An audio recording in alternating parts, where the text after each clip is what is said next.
So recently I was laid off from a position that actually brought us to the area.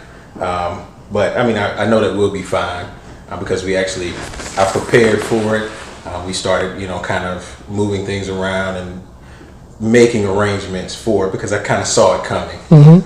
But what kind of services or advice would you give to couples, like ourselves, who are in this kind of transition period?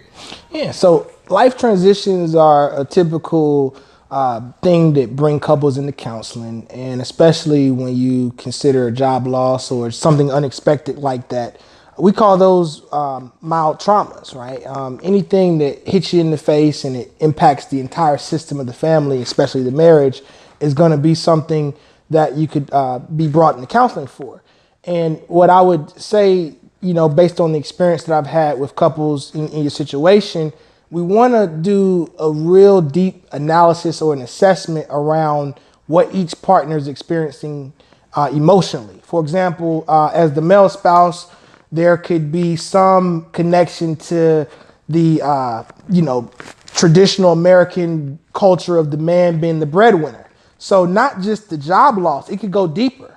I would, as the clinician, assess to see if there was some emotional tears around being able to provide for your family or any insecurities as, attacking your ego as a man. And ego is necessarily that thing that can keep you upright. It gives you that thrust, your mojo per se, right? So I would want to make sure, from the male perspective, that you are still secure in the fact that you're still the head of the household in terms of being a man and not having your manhood threatened without having a job. From the female spouse perspective, I would identify some of the same assessment tools in terms of, women might view job as security.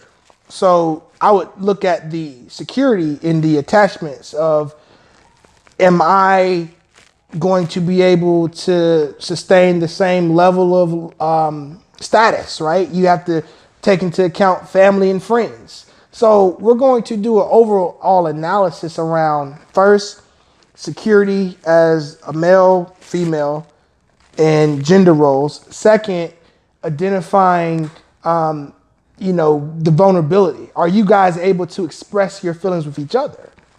I see that when couples get constipated emotionally, it looks like I'm going to hold my stuff in, you're going to hold your stuff in, and then eventually it's just going to blow up. Right. So we don't want the balloon to pop. Instead, we would prefer that the air seeps out in a controlled, safe environment such as therapy.